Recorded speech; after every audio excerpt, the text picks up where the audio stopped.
the secret of the inner earth.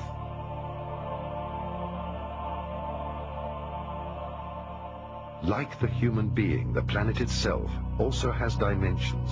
These 7 bodies are 7 main energy gates, also called chakras or sun gates. They are the activation gates. The masters of Lemuria and Atlantis knew about the main geomantic energy vortices. With the help of extraterrestrial technology and levitation, they built large pyramids onto these centers of energy. Therefore, pyramids around the world stand on these gates of energy in order to mark the power centers. They are situated in the jungles of the Amazon, in the highlands of Mexico, on the ocean floors of the Atlantic and the Pacific, under the desert of Taklamakan, in China, and many other places on Earth. Many of these pyramids were built underground and will be discovered in the near future. Pyramids are the mirror of human evolution, with the 4 dimensions. God is the 5th dimension and exists beyond the pyramid. This is why the last stone of each 4-faced pyramid is missing. Hence, the stone of completion is the unification of man with the Creator in the 5th dimension. That is the reason why human beings have 5 fingers. They are created for the 5th dimension. The reality of massive engineering tools in Egypt, of course, is something that is not presently known. The existence of huge interior structures with mathematical precision that range in size from some 20 centimeters for the air shafts to the massive chambers known as the King's and Queen's Chamber that require blocks of some 2 to 20 tons apiece, suggest a parent technology that is no longer known to our present Western society. When the documentary Mysteries of the Sphinx was being made, the engineers asked themselves, how could these massive blocks be moved into position? It was obvious from special consultants who were moving upwards of 200 tons that there was no present technology that could take these very large, massive blocks from the quarries and move them up some 480 feet above the surface of the earth unless there was a superior parent technology. In talking with specialists in hypersonic vibrations in New York and Chicago, it was suggested that a type of vibratory source, perhaps a quarter of a mile in length, would have to be necessary as some airborne platform that would require the vibratory mechanisms necessary to move these large blocks into place. Certainly, our use of certain sound techniques inside the chambers show that the Great Pyramid is a type of vibratory laser, and if it can be activated properly, in my interpretation, could allow us to understand how certain sound structures can move massive blocks of stone. The high priests used the pyramids as initiation temples because the energy inside the pyramids was so powerful that students or neophytes, through meditation, were carried into a different dimension of consciousness. The student, with his physical body and senses, was moved into a higher world. Thus he could perceive the spiritual world. Until this very day, another great secret remains. The pyramids were used as natural doors of dimension gates, as openings and doors leading to the inner earth. As much as there is an outer world, there is, because of polarity, an inner world. In other words, the earth is hollow. As things are on a small scale, so they are on a large scale. Hermes Trismegistus taught that everything in the universe is set up according to the same organizational plan. One could say that the Earth is like a huge atom, hollow inside, with a nucleus at the center which represents the inner sun. Just as we humans do not see the outer curve of the globe, one is not able to perceive the inner curve when entering Hypereia, the legendary lost crystal cities of Agartha.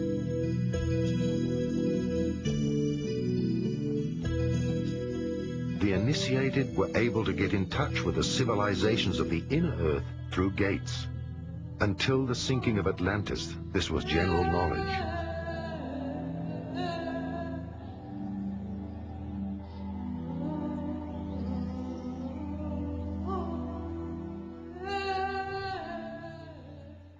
Plato in his book, the Timaeus, speaks about an earlier civilization, a race of godlike beings, at least 9,000 years before the time of the peoples of Athens.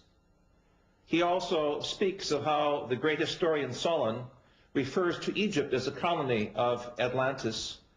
It is clear from evidences we have recently made in Mesoamerica, specifically in Guatemala, with the ancient canal system that we have uncovered through remote sensing radar, that it was there in Central America where north and south tectonic plates meet, where there are great statues called the Atlans, that there was indeed some type of civilization that could be called Atlantean.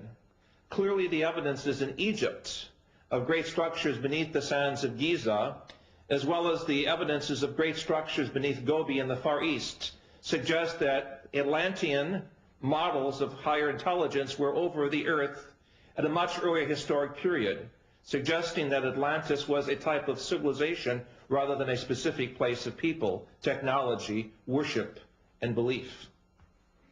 Where is the entrance to the inner earth? My feeling is that these are openings several 100 kilometers wide, not more than that. One on the North Pole, one on the South Pole. They may exist in a different dimension. They may be made visible at will or from time to time, depending on certain cosmic and terrestrial conditions. These are more of speculations. However, I know for sure that, for example, polar flights are forbidden to fly straight over the pole. They always deviate away. After a very suspicious crash of a New Zealand airliner, chartered airliner in late 70s, early 80s, that was supposed to fly over the South Pole looking for the opening of the inner Earth. After Atlantis, only a few native Indians on the Amazon River and the Hopi Indians knew of the entrances to huge underground cities.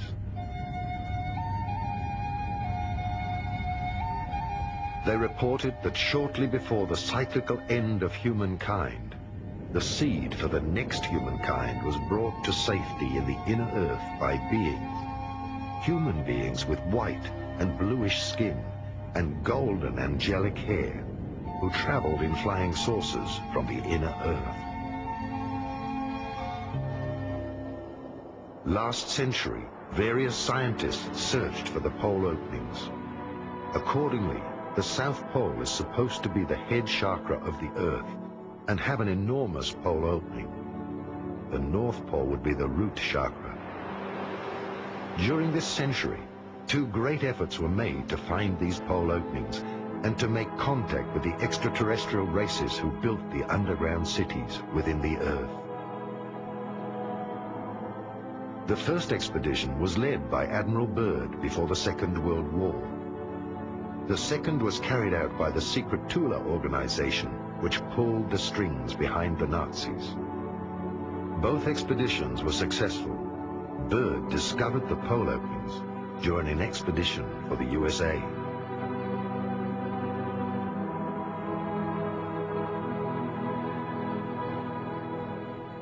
What do we know about Operation High Jump, about Admiral Byrd's expedition in the autumn of 46, the early spring of 47, to the South Pole? That this is an expedition that has been almost forgotten, and it's very hard to come up with any information about it.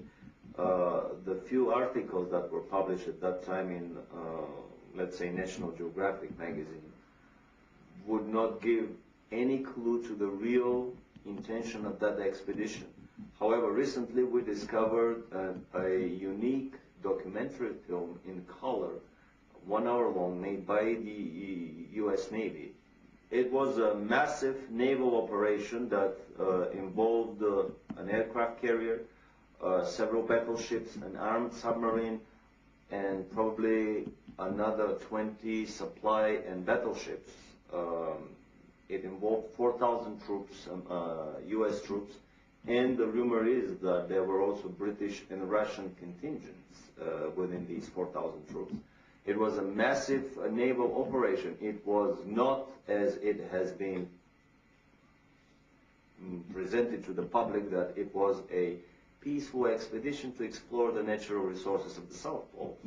They descended to Little America, which is the place of the previous Admiral Byrd landings on the South Pole. And then they started a massive overflight over the whole area of the South Pole, trying to locate the German base that was established there almost 10 years earlier. The Germans started somewhere in 1936-37 seriously exploring the South Pole, and by the time the war ended, the rumor is that they have established a massive underground colony with at least 100,000 scientists, researchers, elite SS troops, children from Hitlerjugend, young boys and girls that were to become the seed of this new and colony that was to be built under the principles of the super race selection. In our research in Africa, the Far East, and in the mountains of South America, we have come across statuary of very grotesque beings who, according to the Indian and shamanistic tradition, went into the earth at a time of a great cataclysm. If we take Atlantis as a model for survival, it is clear in the folklore and literature of the major continents of our planet that some of the races went into the earth. I brought with me from Africa pictures of these grotesque serpent-like beings. Many of them correspond to the extraterrestrial reports and photographs of some of these so-called snake people or serpent people. It is very clear also that there was the survival of the ancestry of the Adamic race referred to in our scriptures, as well as in the teachings of the Hungarian and German people that came out of the Gobi area. It is in this area of Lap Nor that we have recently found evidences of an earlier European type humanity that did survive some type of cataclysm according to the myths of the Far East. We have thus in our tradition a vast folklore, anthropology, and cosmology that connect the peoples of this planet with that of other worlds. The Nazis were better informed by the secret esoteric orders and had exact knowledge about the lost cities of Agartha and Shambhala. Many of their expeditions involved searching for the entrances into the inner world and the lost techniques of the gods. That is, UFOs, the Ark of the Covenant, and much more. Thus, films like Indiana Jones are not mere fiction. German expedition in search of Agartha. Some esoteric correlations of the 19th century and of the Third Reich are hidden nowadays under a veil of the past. Thus, only some isolated relationships can be uncovered.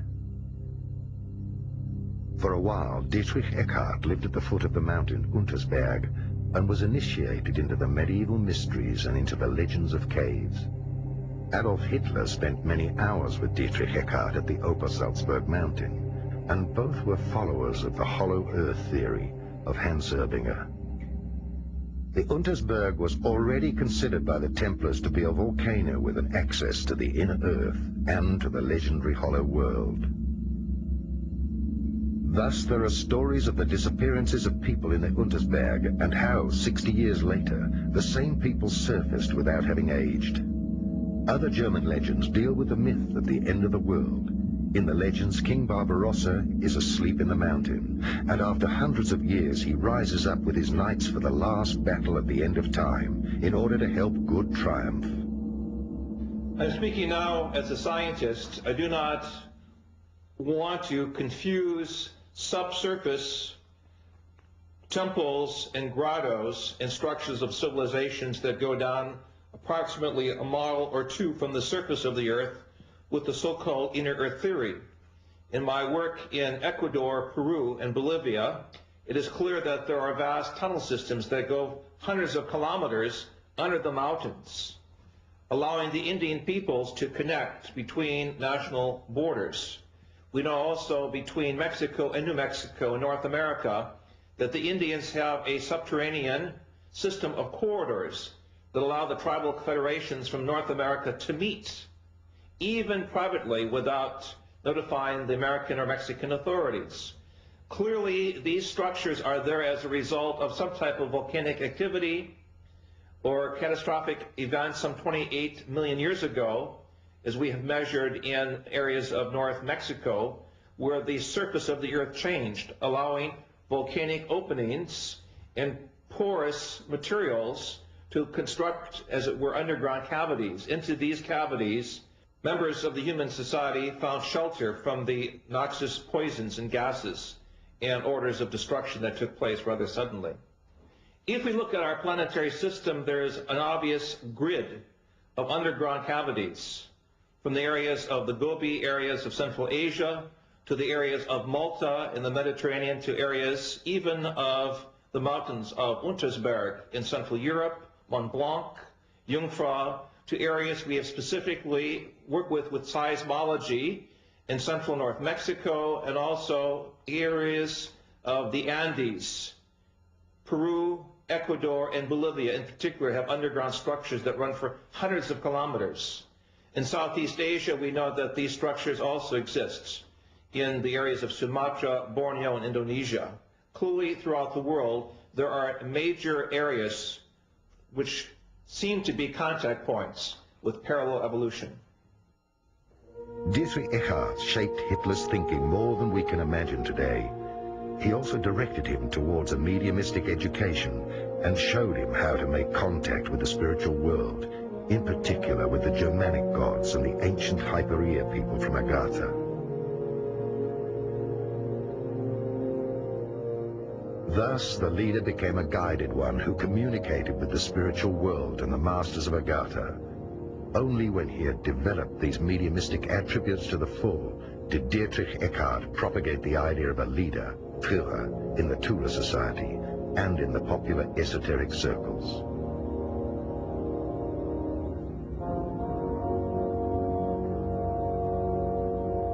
Already in the First World War, the German military sent various expeditions, which later were known as German colonies. Some esoteric followers, like General Ludendorff, who had access to the foundations and connections to the secret orders and castles, supported the expeditions and their search for the lost cities and treasures of the old Atlantean high cultures. In the early 20s, in a privately financed expedition, Edmund Kiss explored various regions of South America and discovered a wide-ranging system of caves with an opening to the inner earth. The different esoteric societies with their secret orders, country estates, and later also their castles were the meeting points of the esoteric elite, which saw itself as guided to resurrect the old knowledge of Atlantis and of the Indo-Germanic prophecies. The society that dealt with the lost technology of the gods and their impelling force was the so-called Friel Society. This society collected all the information dealing with the technology of polarity and levitation. When the National Socialists came to power and the old leagues and alliances had accomplished their duty, the esoteric followers of the time began to carry out their expeditions at the state's cost. Various secret working circles financed by the Third Reich were established.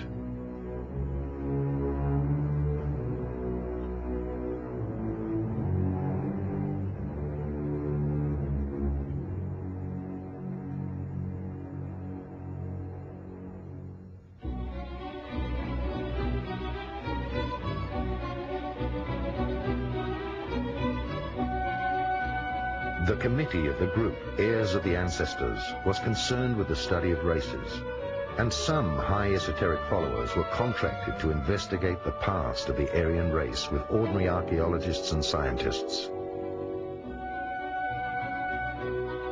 Many Third Reich expeditions were initiated through the orders and foundations. Edmund Kiss went for the second time to South America with an elite group of scientists and the latest technology in order to find and enter into the inner earth and Agartha. Allegedly, they found a spaceship from Atlantis in one of the bigger caves. The secret society Akakor was founded, whose role it was to further explore the technology, even in the event of a war. In the 80s, was ARD television correspondent Karl Brugger killed because he had published a book which alleged an active role of this same society up to the present day? I had the privilege of knowing Karl Brugger, the author of Die Chronik von Akakor, many years ago in Brazil, where we worked together with the white Indian peoples of the upper Amazon, who spoke a dialogue very much like an ancient Germanic language and who had contact with the Star people. Tragically, Karl Brugger was killed by someone in the Brazilian establishment who felt he had too much information on the Indian civilizations and perhaps knew too much about the genocide against the Indian peoples taking place. I dedicated my book, The Sphinx on Mars, to Karl Brugger, and in this book I show for the first time the historic pictures that NASA has of the pyramid structures on Mars, as well as pictures of the pyramids in Brazil and South American places, suggesting that there was a historic connection between the planetary grid of energy places marked by pyramids and temples and those of other planetary bodies. Karl Brugger was one of the great historians, journalists, and humanists of the 20th century. It is very important for each of us to try to get in contact with his teaching, his legacy, because it forms the connecting link between the Indian peoples, the earlier Atlantean-type peoples, or what is called in Central America the Atlans, the great giants who are blonde, and the European peoples, to show a connecting bridge between civilizations and centuries.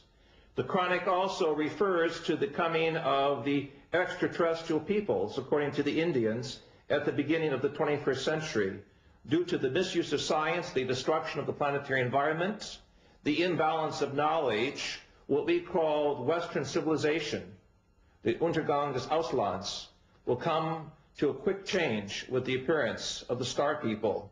And for this reason, we must keep our eyes and ears open to the signs from space of a new communication system, connected also with the teachings of the Indian peoples.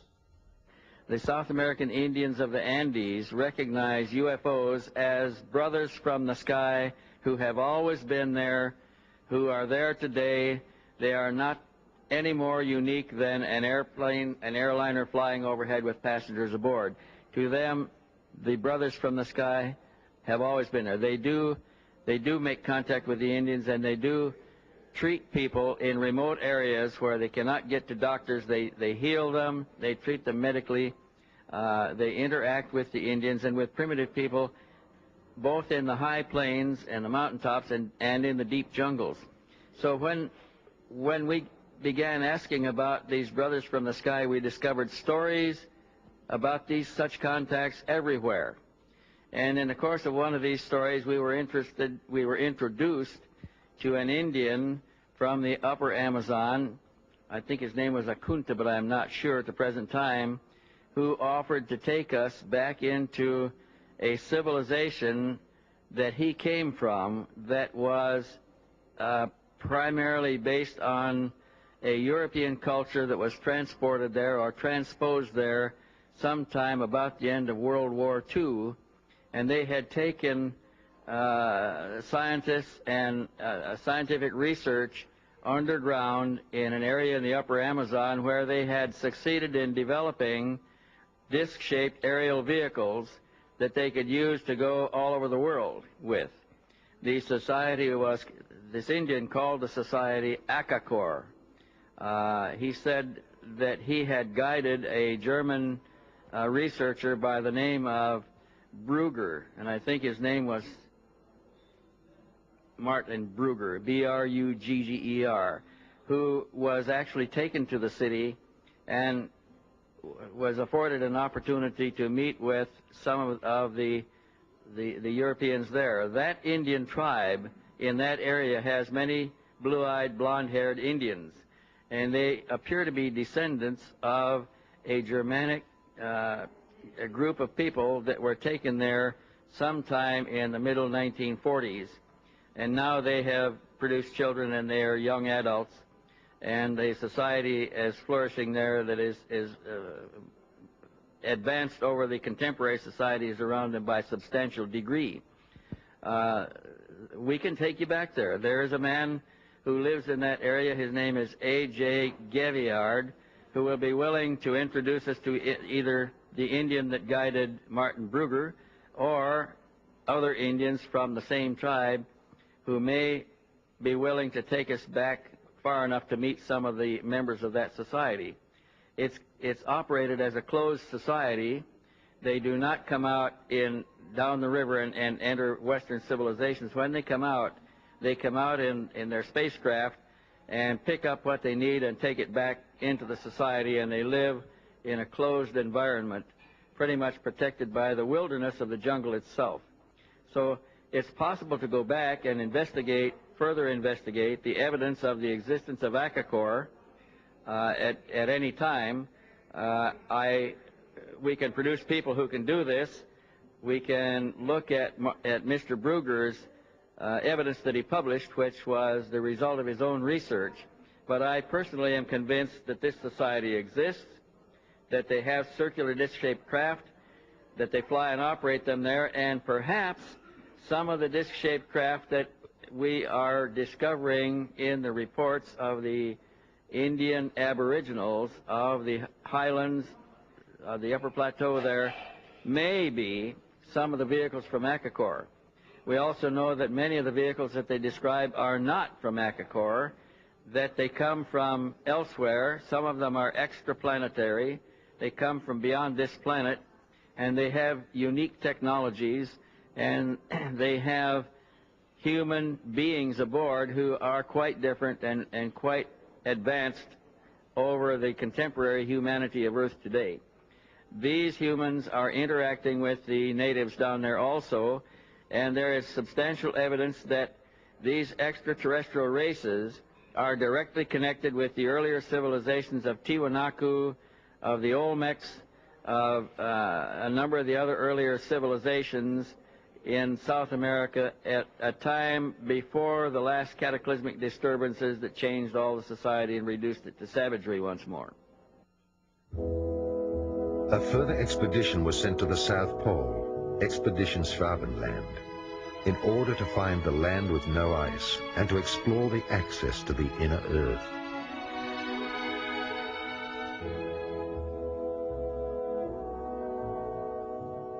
Another expedition was sent to the Icelandic geysers, since there were insider stories about the access to the inner Earth.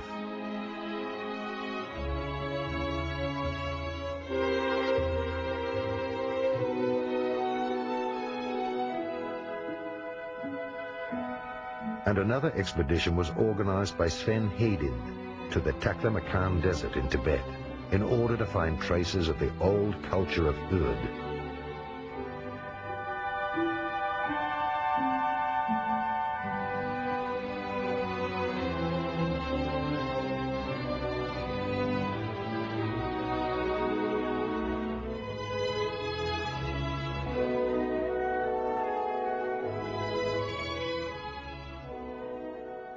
What we call in the Buddhistic esoteric tradition as Shambhala is an actual area in the Taklamakan area of central China next to the Gobi Desert. In 1988, with permission of the Chinese Academy of Science, I conducted research experiments in this area and confirmed with other engineers the existence of a vast underground complex of grottos, ancient structures and buildings. And in these structures we find statues of the avatars or beings later celebrated in Buddhism. as the bodhisattvas, the beings that came from space, and the Vimana and the Tathagata. These are ancient Sanskrit terms for the vehicles of higher intelligence. In my opinion, Shambhala does exist as an underground structured civilization that is now being uncovered in Central Asia. And in this area of the Gobi, I believe we will find the origins of the Garden of Paradise, or the Gan Eden, the Garden of Eden, as it is referred to in our book of Genesis. One less-known expedition was led to a mountain in an African desert, since there were stories by the local tribes that there existed a network of caves out of which flying objects emerged, which had also been cited by the German expeditioners. Under the cover name Wielandschmied, all the information about the technology of the inhabitants of the inner Earth, or extraterrestrials, was gathered, and through the SSE-4 was passed on to the engineers of the weapon industry in order to develop the new technology.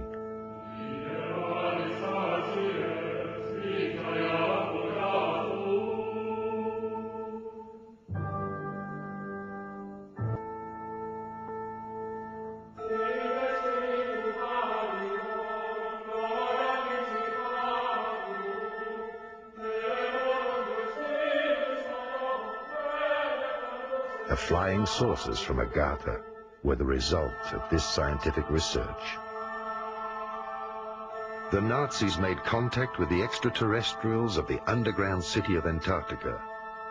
They received technical support and instruction for building flying saucers with levitation drives, similar to those used on Venus.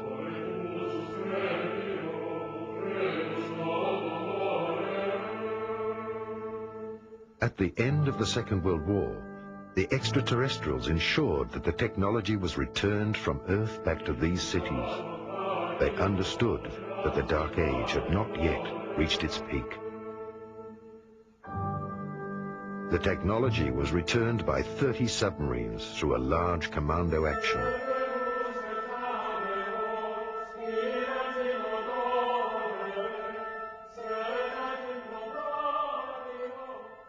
Okay, let's pick up the scenario. We were originally talking about the spiriting out of the two spacecraft out of Berlin before the Allies arrived.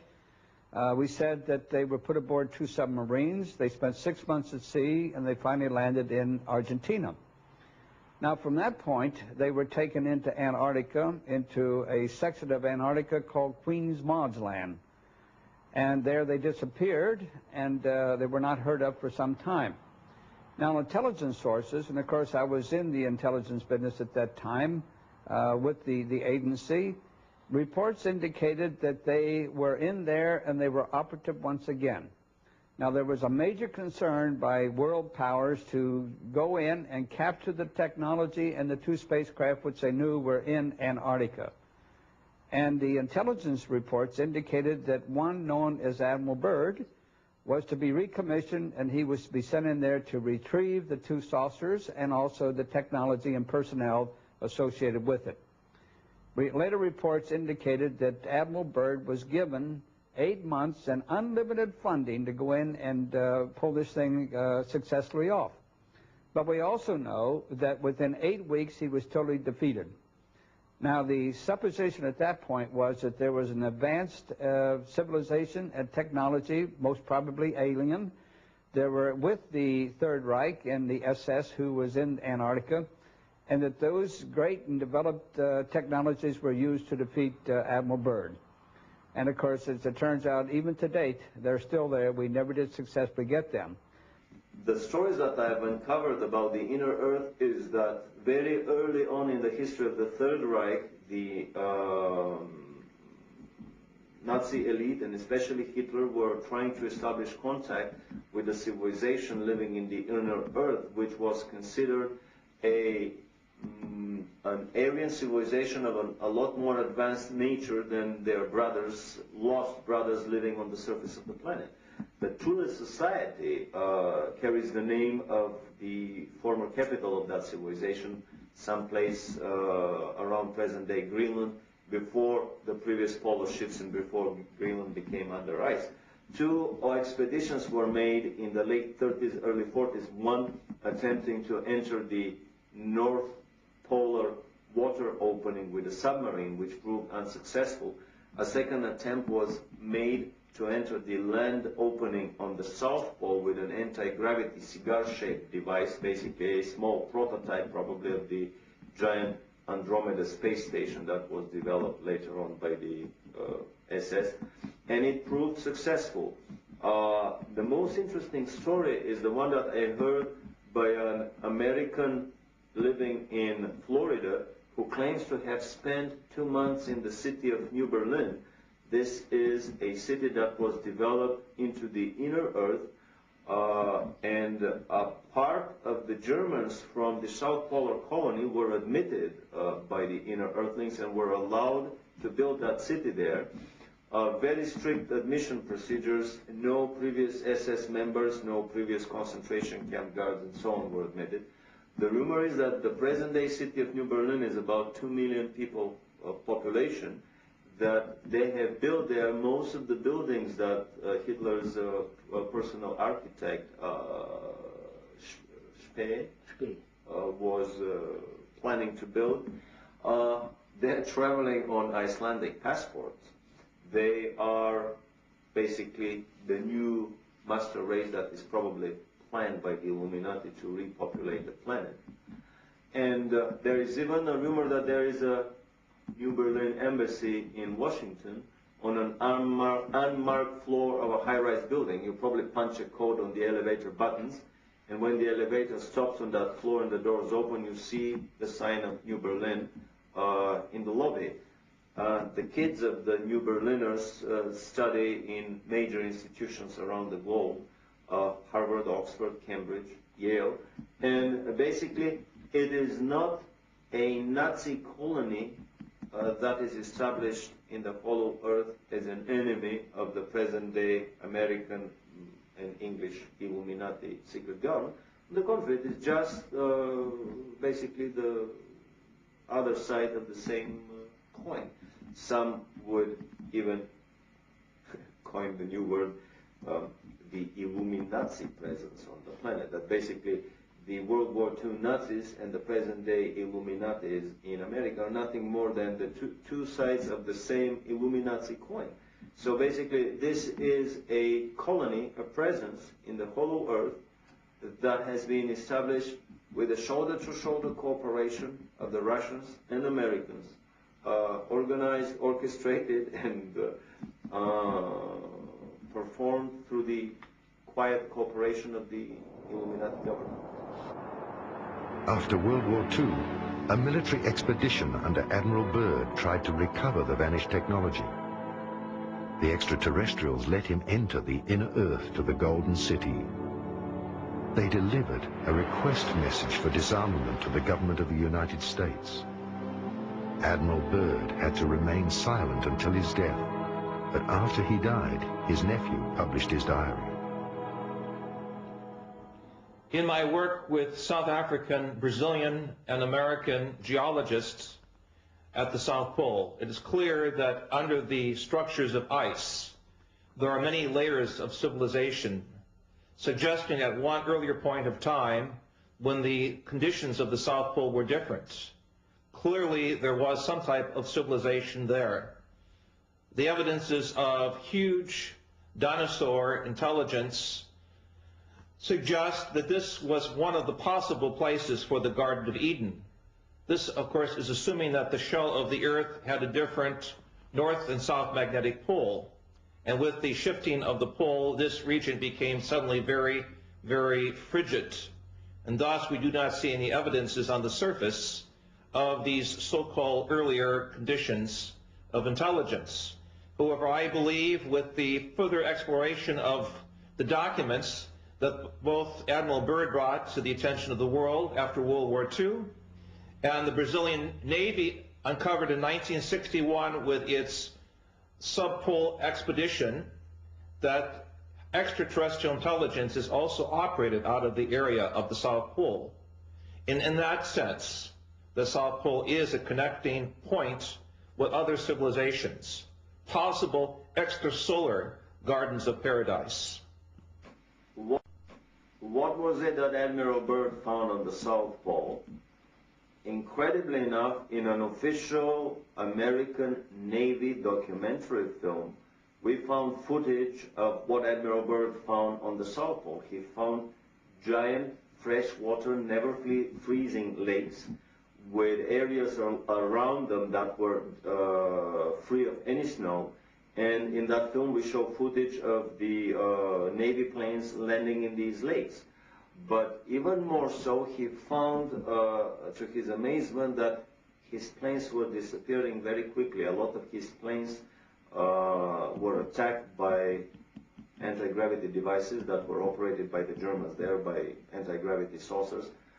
A lot of them crashed into invisible barriers and disintegrated in mid-flight.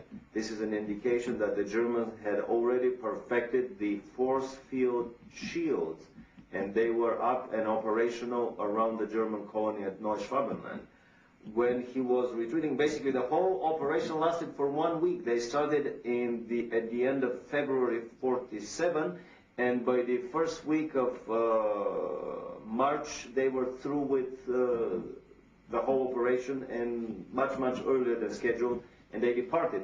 And in an interview at Buenos Aires on his way back, Admiral Byrd made the incredible statement that the Third World War would probably be with an adversary coming from the polar regions of our planet, an adversary that has the ability to fly unobstructed from pole to pole. He was referring to the Germans at their South Polar colony at Neuschwabenland that were operating their anti-gravity craft with impunity and could fly circles around the globe, and of course would shoot out of the sky any of the attacking American planes.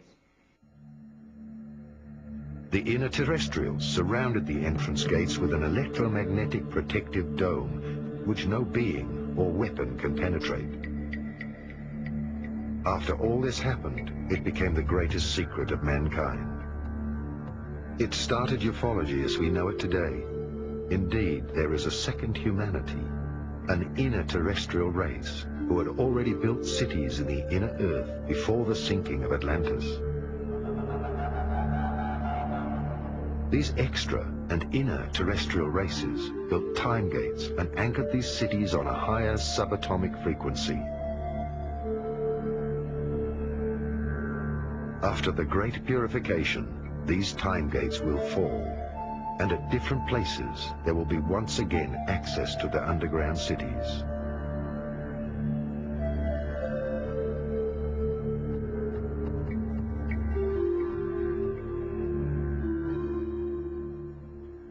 In 1961, the Brazilian Navy was conducting a series of experiments in the Antarctic. According to one of my colleagues who was in one of the naval ships, suddenly out of the ice packs, a large spacecraft emerges and takes off vertically at a terrific speed, shocking both the American and the Brazilian naval forces that were there.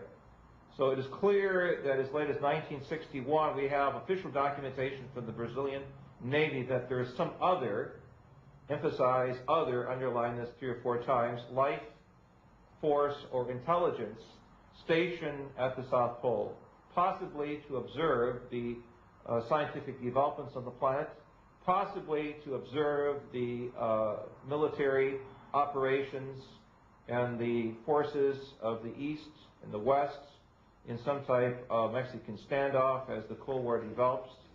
We have clear documentation from other sources and other South American governments that some technology that is not human-based is there. That is to say, some type of higher evolutionary experience is there, and this is the next chapter of our quest.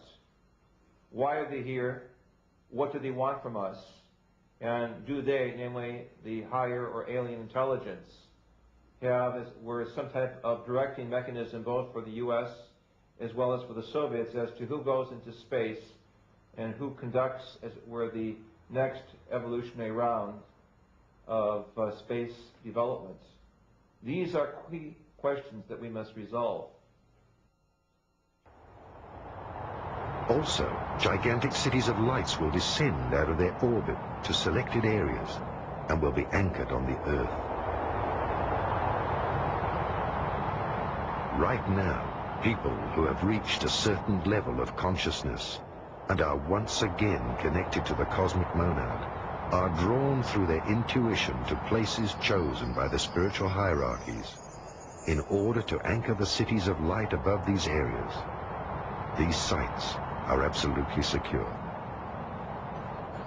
The Space Brothers and the spiritual hierarchies have created the so-called Islands of Light, where the Earth's frequency was increased, so that all human beings and light workers can find each other on that level. Such areas are recognized by the fact that they attract an especially high number of people dealing with higher knowledge. These places have a higher grid anchorage. They are places of power, activated chakras, entrances to inner Earth, and a present UFO surveillance.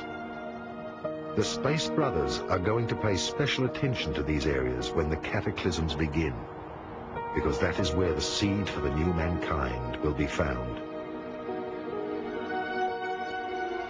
That is where the first contacts will occur on a physical and telepathic level. Many small and large centers, shelters of peace, will be established by spiritual people who live together, who work on themselves and teach others. To the new mankind, these sites will be study centers and the new initiation centers for the Universal Brotherhood. These islands of light are recognized by the fact that they do not belong to a certain denomination or sect, but that they are open to every reality, and that they know that many roads lead home. The highest goal is to increasingly live our lives and love ourselves. This time there will be no arch, because man himself is the arch. Again, as we raise the consciousness and we transform our body from a state of corporeality, which means this type of substance, you see, and as our atoms and as our molecules and as our energies speed up, the DNA system is totally transformed into a higher octave and a higher frequency, so that there is a whole new strain coming in as a result of this. When we're passing through, for instance, the photon belt, there will be no darkness. It's all light.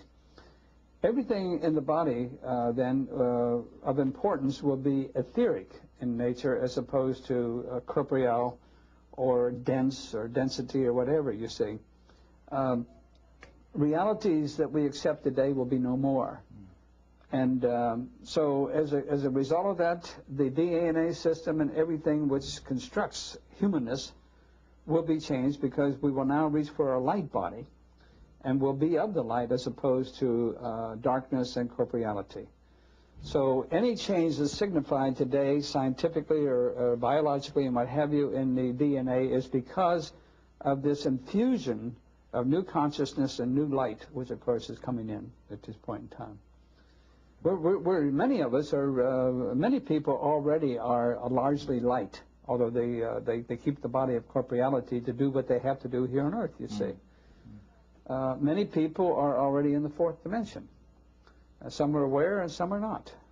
But that's where we all have to go. And, of course, by 2011, as we pointed out, all of us have the option and the privilege, if we choose to do so, of being in the fifth dimension.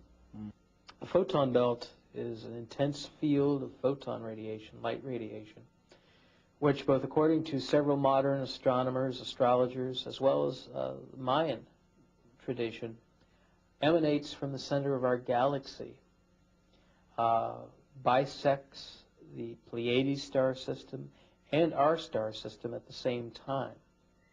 And the current period, we are moving in and out of this photon belt, spending several months in it every year. That the frequency that we spend in the photon belt is increasing by approximately 2 weeks every year. And according to the calculations of the Mayan calendar, around the year 2011, 2012 AD, we will be fully within the photon belt, and we will remain within the photon belt until around 4000 AD, according to the current calculations. And some of the work of both Jose Arguelles, other researchers, seems to suggest that the Mayans knew about this cycle, that every so often, many thousand years, we go in and out of the photon belt, that there seem to have been cultural as well as different climactic and earth changes that perhaps were sort of stimulated or affected by the entering and going out of that photon belt in the past history of the Earth. We are changing both DNA and RNA, many of us. Many stones, many vehicles here are changing our chakra systems also. There are no longer 7 chakras in most of us. We are opening up new chakra systems. You'll see much more about this in the next 5 or 10 years also. You'll begin to activate many more of them, and also your DNA and your RNA will not be replicating in the same fashions. There are children who are being born who are conscious when they are born. And this will change also a lot. The Dark Ages. During the rule of a dark age of separation, all knowledge that is passed on and all instructions are tainted. Every religion, for instance, is a sect, a separation from the real divine inner truth of life. Religion is something that happens in God's holiest temple. Man himself in the depth of his heart and in communication with his divine inner self. Throughout the Dark Age, countless fallen sun cosmologies who have dogmatic religious views reached the Earth and became our religions. They represented the climax of separation from oneself. God's channels, prophets, and mediums received their messages from the God-created and separated dimensions. Most often, the pure messages were mixed with information from the astral worlds and their own ego.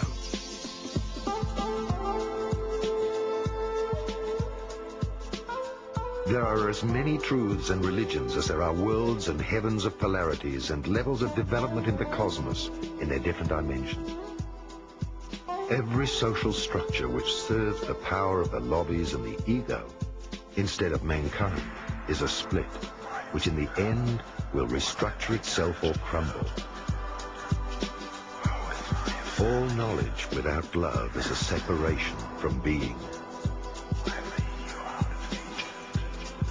Whilst the old program of the Dark Age runs out with the old lightworkers, the Illuminati, and their plans of a world dictatorship controlling the world of finance, it will disintegrate with the changes on Earth. The new incarnated lightworkers of the Galactic Confederation are already leading mankind into the new Golden Age.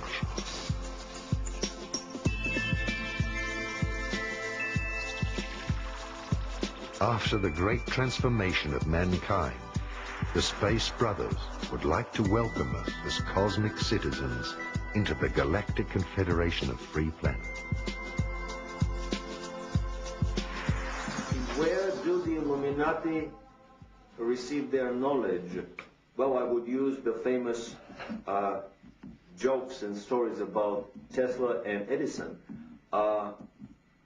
According to Edison, invention was 95% perspiration and 5% inspiration. According to Tesla, the way Tesla was doing his inventions, he would have 95% inspiration and probably 5% perspiration. Tesla would get the vision. All he has to do is put the vision into paper. Then he has to take the paper to the engineers to put it into metal in the shop. A little fine-tuning here and there, and the device works. This is the usual mode through which information and know-how is channeled from the extraterrestrial and even higher levels of existence to our planet. The know-how is given, and we are left to put it into our crude terrestrial engineering and manufacturing methods. That's why the crude anti-gravity saucers of the 1880s, 1890s were made with rivets. Giant cannons were used to fired the first anti-gravity devices toward the moon. Later on, in the early 1900s, more advanced technologies were used, but always the technology would follow up with our terrestrial one. Why are there two totally different scientific and engineering realities on the planet? Why the mass consumption engineering culture is 50 to 100 years behind the secret culture developed by the Illuminati? I have always had this very big question, very big puzzle in front of me. This is the Promethean dilemma for me. How come that with these incredibly good intentions to elevate the scientific and technological level of our civilization, we end up with the very negative and dismal results of all of these efforts? My feeling is that basically that is the major mode through which the,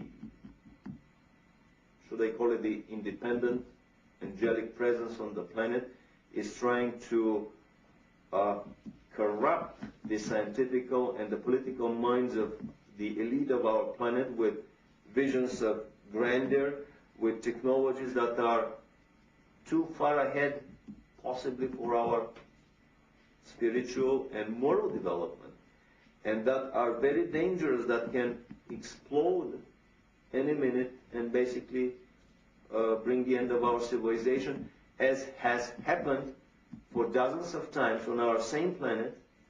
Again, information coming to us from many extraterrestrial revelations about previous illuminated efforts to speed up the evolution on the planet that ended up in very brutal, violent nuclear wars. The Illuminati have an agenda that would probably not be accepted in a normal, open voting system by the majority of the population on the planet. The creation of a new master race with hybridization experiments done with animals. The first hybrids were done in German concentration camps 50 years ago, and there are people that have seen documentary films about living, walking, breeding hybrids between humans and animals. Creation of a new master race under illuminated guidance, and probably away from a package of genetic material that was introduced on the planet through an intervention by the Trinity. The dark as well as the light power serves only one master, who is the creator of all that is, and whose goal is to create the superhuman. The final goal of human reincarnation is to create a human being who has experienced all imaginable positive and negative experiences, and therefore is able to develop beyond any judgment into the humanly incarnated image of God. A human being who has become God has lived through the completed range of the cosmic keyboard from the lowest to the highest note. God does not judge. He shines on his creations like a sun, on the flowers or the weeds, or on his being. The experiment of duality has come to an end, and the planet Earth is an ascending planet, onto which the Creator himself incarnates in the shape of human beings. The return of the ascended brotherhood from Lemuria and Atlantis is the return of the 144,000 masters of light, the cosmic monads. They are incarnated as human beings, united, and together they will represent the white pyramid, God's eye, who sees everything, the presence of the Almighty on earth. They are the open witnesses who have all described from a different perspective the process of ascension, since they have already lived through it before. We're moving from the little heart into a whole new state of beingness called the one heart. We moved from using the physical eyes, and as we awakened, then of course we activated our third eye, then those three eyes triangulated, and now we're discovering a whole new level of seeing, which is called the one eye. And it's an alignment with the all-seeing eye.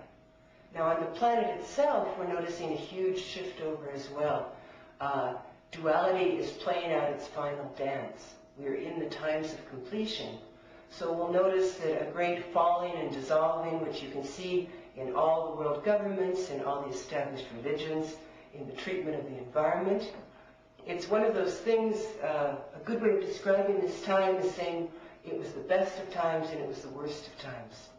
We're feeling that outgoing pull of duality, and we're feeling that huge, powerful wave of love of oneness coming in. Within the doorway of the 1111, there are 11 gates. These gates could be seen as frequency bands of energy. They are stepping up stations to higher levels of consciousness, very similar to locks in a canal. When you travel through a canal and you get to a lock, and then you stay in there while it fills up to water, and then it takes you and you travel on the next higher level. During the next, this 20-year period, the doorway of the 1111 is open. We are given the opportunity, each one on this planet who chooses oneness is given the opportunity to travel through these 11 different frequency bands of energy.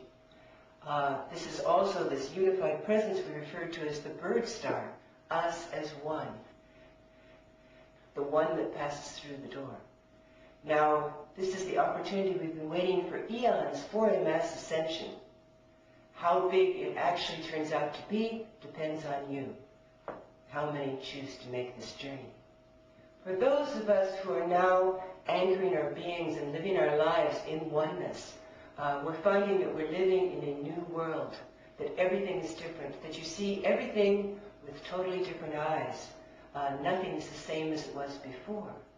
And it is only when a certain critical mass number of us around the planet leave duality behind and stop feeding that illusion of separation and start actually living our entire lives in oneness, that we can start fulfilling our higher purpose, the new level of our missions upon the earth, such as the establishment of islands of light, which many of us have had these long-standing yearnings to live in communities, highly calibrated beings living together in conscious oneness.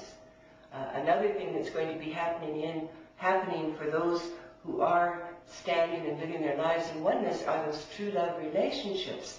These are not the old karmic relationships that we've all had our fill of on this planet, but these are those ones of true equality of two beings not only working together as one being, but realizing that they are both derivations of one being and stepping into that vaster oneness. These 144,000 masters are under the command of the great mystery of the unspeakable, which is Christ in his highest personification, also called Maitreya, the Buddha of the synthesis, or Krishna. He entered a world of darkness 2,000 years ago in order to become a mortal human being himself. There are many names for the one spirit of the earth. God himself, through his Son, who became human on the lowest plane, was the planetary Logos, the Earth's soul out of which emerged all heavens and dimensions, all demigods and all worlds of polarity.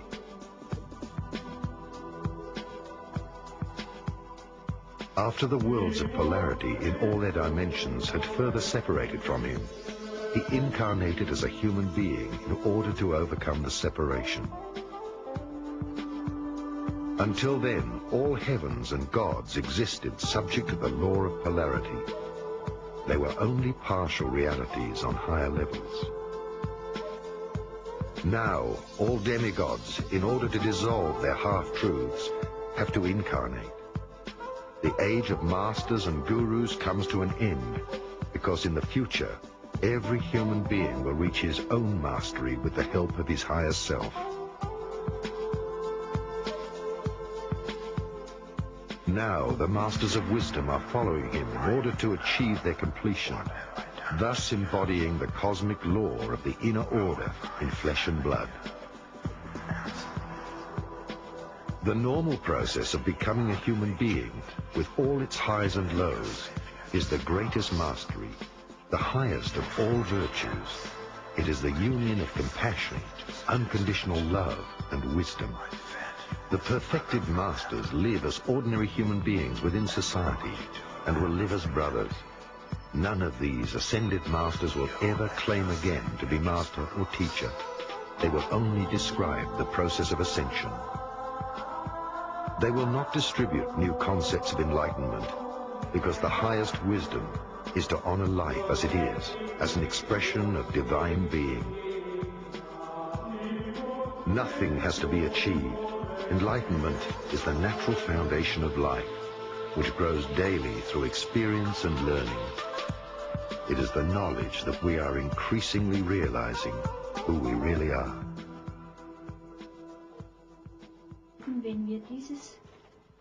When we have resolved this duality of being, for better or for worse, things will be seen differently.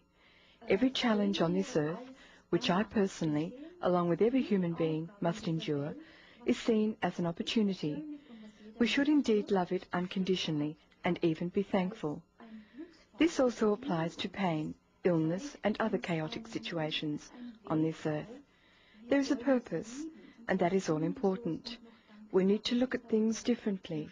It is man who makes judgment. In time and space, or in this unity of all living things, all is God-given. Everything has a purpose. A purpose. If we listen carefully, we will hear it again. It is His purpose. It is His life. In Zeit und Raum geschehen oder in dieser Einheit mit allem Leben ist alles Gott gewollt, hat alles seinen Sinn. Seinen Sinn, wenn wir genau hin. In the knowledge of the unity of life, or I could refer to it again as grace, there is no positive or negative. We judge the value ourselves, that is, it doesn't exist at a particular level, but our consciousness must develop beyond that. We must no longer look for the good or the not so good. All the darkness, the shadow and light will be arranged in a God consciousness. Everything good and not so good, everything will be arranged. God is the principle, and through Him it is possible. We should no longer look at a person to see if he is good or not so good. I see the perfection of God in every person, in all life. Of course, the terminology, the development from God, varies.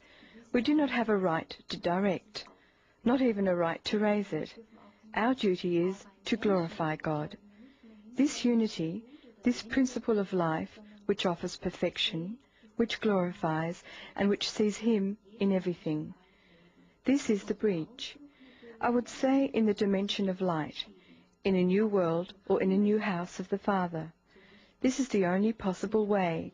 We must develop beyond ourselves. Verpflichtung ist es, Gott zu verherrlichen. Diese Einheit, dieses Lebensprinzip der Vollkommenheit anzubeten, zu verherrlichen und in allem zu sehen. Das ist die... My personal experience of Christ consciousness is that on this earth, man receives the light from the Father through Christ, His only begotten Son. He then surrenders himself to God in humility and servitude. This is unlike Buddhism, which says that there is no need to reason, not to come into contact with shadows, because karma will gather there again. I do not see it this way. I must embrace all life which I encounter, and I must serve my neighbour in a state of consciousness. This is once again what is referred to as the washing of the feet. We must sacrifice ourselves for our neighbours, and should it be his or her wish, or should we say his or her circumstance, then also elevate him or her to the throne. This is serving in the vineyard of the Father, and this is how I see it. Weil sich da wieder Karma aufbaut, so sehe ich das nicht, also das betrifft jetzt nur mich selber. Ich muss alles Leben annehmen, was auf mich zukommt und nach dem Bewusstseinszustand des Nächsten dienen.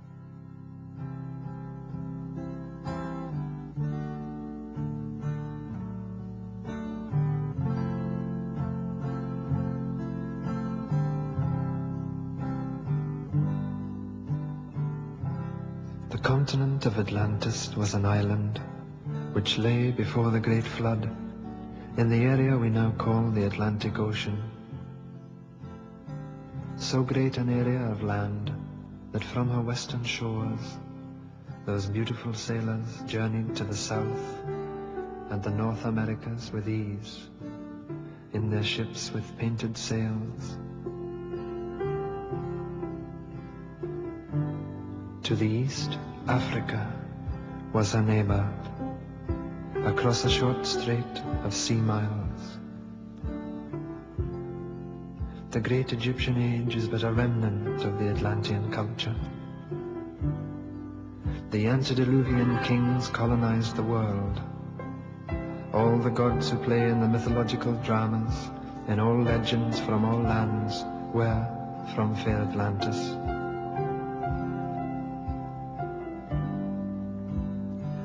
Knowing her fate, Atlantis sent out ships to all corners of the earth.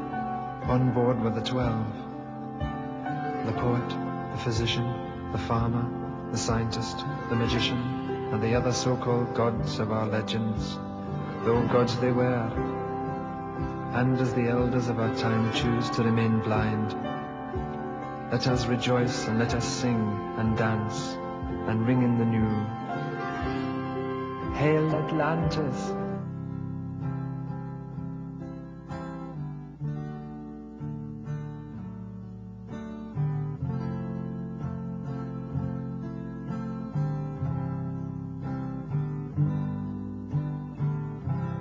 The continent of Atlantis was an island which lay before the great flood in the area we now call the Atlantic Ocean. So great an area of land that from her western shores those beautiful sailors journeyed to the south and the North Americas with ease in their ships with painted sails. To the east, Africa was her neighbor,